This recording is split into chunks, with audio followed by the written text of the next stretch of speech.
नमस्कार स्टूडेंट्स, आप लोगों के लिए मेरे द्वारा संचालित नवबोध प्रकाशक द्वारा प्रकाशित लेखाशास्त्र अकाउंटेंसी क्लास 11th के स्टूडेंट्स के लिए बैक साइड के क्रियात्मक प्रश्नों के हल की सीरीज चल रही है। इसी क्रम में हम देखेंगे बच्चों चैप्टर नंबर 12 विनिमय विपत्र व प्रतिज्ञा पत्र।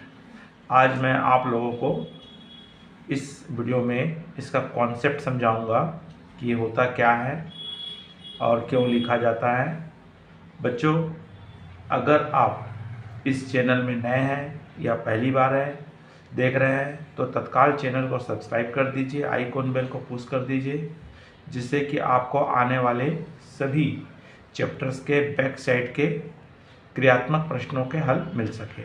अगर आपको पूर्व के चैप्टर्स के हल चाहिए तो आप प्लेलिस्ट में जाइए और नवबोध प्रकाशक या लेखाशास्त्र क्रियात्मक प्रश्नों के हल क्लास 11th में आपको चैप्टर नंबर 3 लेखांकन समीकरण से लेकर अब तक सभी चैप्टर्स के हल आपको प्राप्त हो जाएंगे। चलिए बच्चों, देखते हैं कि bill of exchange promissory note क्या होता है और ये किस प्रकार से बनाया जाता है और इसकी आवश्यकता हमको क्यों पड़ती है। तो हमारा चैप्टर नंबर 12 है विनिमय विपत्र या प्रतिज्ञा पत्र। चलिए बच्चों, तो एक्चुअल में इसमें व्यापार में दो व्यक्ति होते हैं।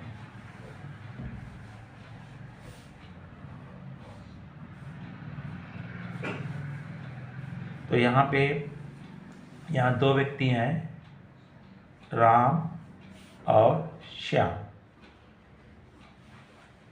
राम जो है विक्रेता है, सेलर है, और श्याम जो है क्रेता है, परचेजर है।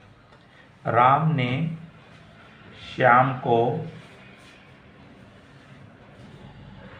10,000 रुपये का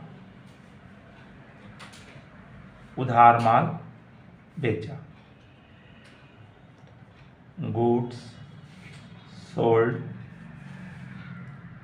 टू श्याम। तो यहाँ पे आपने क्या देखा है, राम ने श्याम को 10,000 रुपये का माल बेचा। तो राम अपने पास जनरल एंट्रीज बनाएगा या अपने पास एंट्री करता है। तो ये अपने पास एंट्री क्या कर लेता है, सामान्य रूप से श्याम को बेचा है तो श्याम पाने वाला है, तो श्याम डेबिट हो जाता है और टू सेल्स, और ये अपने पास एंट्री कर लेता है परचेस अकाउंट दिया टू राम। अब दोनों अपने अपने पास एंट्री करके छोड़ देते हैं, क्योंकि यहाँ पे ये तय नहीं है कि राम को श्याम पैसा कब देगा। हो सकता है हमको 10 दिन के बाद दे दे, हो सकता है 15 दिन के बाद दे, हो सकता है 1 महीने के बाद दे, हो सकता है 3 माह के बाद दे, हो सकता है 6 माह के बाद दे, हो सकता है 1 साल दे, हो सकता है ना भी दे। तब ऐसी स्थिति में राम जो अब हमेशा श्याम को फ़ोन लगाते रहता है या राम हमेशा श्याम से पैसा लेने जानने पहुंचता है। तो यहाँ पे हमेशा राम और श्याम जो है, श्याम को हमेशा डर बना रहता है कि कब मेरे से राम पैसा मांगने आ जाए या कब इसका फ़ोन आ जाए। और राम जो है, राम का फ़ोन श्याम उठाता नहीं है या उसको समय पे मिलता नहीं है।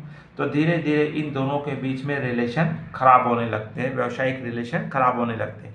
एक दिन अचानक बिना कोई सूचना दिए राम किसके पास पहुंच जाता है, श्याम के पास पहुंच जाता है और श्याम अपने व्यापारिक स्थल पर मिल जाता है। तो राम श्याम को कहता है कि भाई आप मुझे 10,000 रुपये दीजिए, क्योंकि मैंने भी किसी से उधार माल खरीदा हूँ, मुझे उसे पैसा लौटाना है।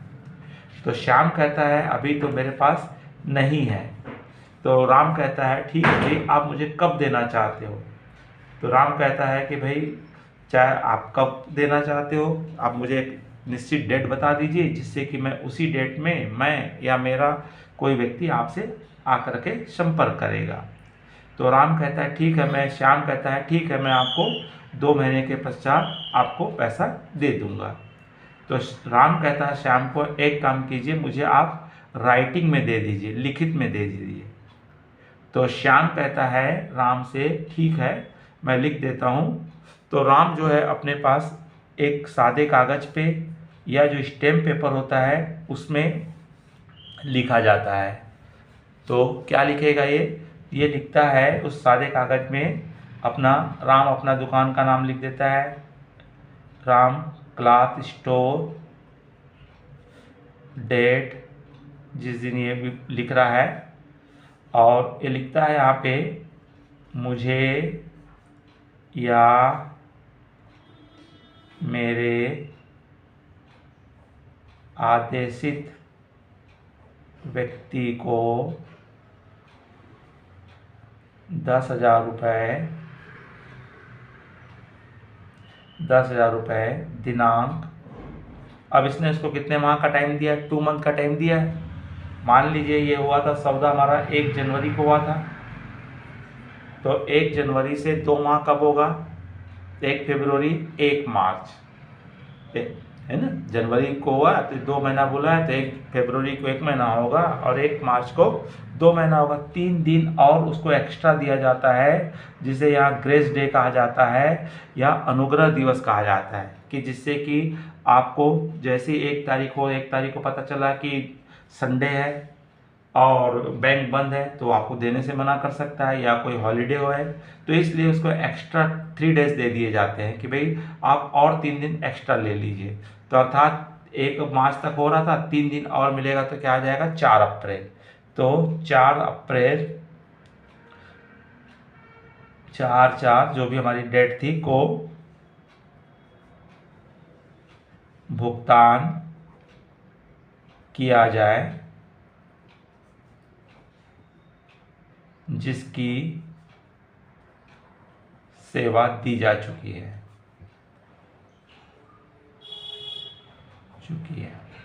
तो इस तरह से कौन लिख रहा है इसको, राम लिखता है, और राम अपना यहाँ पे सिग्नेचर कर देगा। और डेट इसने लिखा था यहाँ पे 1 जनवरी को लिखा था, तो 1/1 सर लिख देगा। अब ये जो राम है इसको जो लिखा है उसको किसके सामने प्रेजेंट करता है, श्याम के सामने प्रेजेंट करता है। अगर ये सादे कागज़ में लिखा हुआ है तो यहाँ पे गवर्नमेंट की टिकट होती है, स्टाम्प टिकट होती है, वो टिकट लगा दी जाती है, या तो आपका स्टैम्प पेपर पे ही लिखा रहता है। तो जैसे ही राम इसको लिख करके टिकट लगा करके या स्टैम्प पेपर में लिख करके श्याम के सामने प्रेजेंट करता है, अगर श्याम इसको पढ़ता है और उसे स्वीकार होता है कि मैं इस तारीख को इतना पैसा मैं भुगतान कर दूंगा, तो वो यहाँ पे स्वीकृति दे देता है, एक्सेप्टेड कर देता है, और श्याम अपना सिग्नेचर करके वापस किसको दे देता है, राम को दे देता है। तो ये जो कागज़ का सादा विपत्र था, ये कमर्शियल भाषा में हमारा क्या बन जाता है, विनिमय विपत्र, बिल ऑफ एक्सचेंज। तो ये क्या हो गया, बिल ऑफ एक्सचेंज हो जाता है। दोनों ही पक्ष के लिए ये पत्र इम्पॉर्टेंट है, क्योंकि राम को इसके बदले में पैसा मिलने वाला है, इसके लिए ये बिल्स रिसीवेबल कहलाता है। और इसके लिए हमको क्या होता है, यहाँ पे इसको भुगतान किया जा रहा है, क्योंकि इस विपत्र के बदले में श्याम को पेमेंट करना है, इसलिए श्याम के लिए ये क्या कहलाता है, बिल्स पेबल कहलाता है। अर्थात हिंदी में हम इसको कहते हैं प्राप्य विपत्र। जिसको पैसा मिलने वाला उसके लिए प्राप्य विपत्र है, और जिसको पैसा पेमेंट करना है उसके लिए क्या है, देय विपत्र है। तो इस तरह से यहाँ पे जब पहले अपने राम के लिए श्याम जो था पहले डेटर्स था, देनदार था, और ये इसके लिए क्या था, लेनदार था। अब वो अपने अपने जगह में देनदार की लिस्ट में से इनका नाम हटा करके वो विपत्र के लिस्ट में लिख देंगे। जैसे ही अब यहाँ पे हमारा पहली एंट्री तो हमने माल बेचने की किया था, इसने खरीदने का किया था, और जैसे ही विपत्र किसने लिखा, राम ने लिखा, तो विपत्र लिखने की कोई एंट्री नहीं होती है। श्याम के सामने प्रस्तुत किया, श्याम ने उसको स्वीकृत किया, और स्वीकृत करके जैसे ही राम को लौटाता है, अर्थात राम को स्वीकृत विपत्र मिलता है। क्या मिलता है, श्याम का स्वीकृत विपत्र प्राप्त होने पर, एक्सेप्टेड बिल रिसीव, जैसे ही प्राप्त होता है तो अपने पास यहाँ एंट्री करता है bills receivable account DR to Shyam, और जैसे ही ये बिल को लौटाता है स्वीकृत विपत्र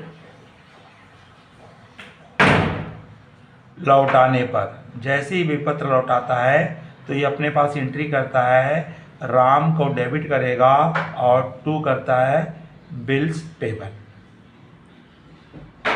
तो इस तरह से पहली एंट्री होगी इसके पास, विक्रेता के पास माल बेचने की, उधार माल बेचा है तो श्याम लेखा DR, Shyam account DR to sales, और श्याम अपने पास एंट्री करता है purchase account DR to Ram, और जैसे ही राम विपत्र लिखता है श्याम के सामने प्रस्तुत करता है और श्याम इसको स्वीकार करके जैसे ही लौटाता है तो राम अपने पास एंट्री करता है bills receivable account DR to Shyam, और जैसे ही श्याम बिल को स्वीकृत करके लौटाता है तो अपने पास एंट्री करता है Ram account DR to bills payable account.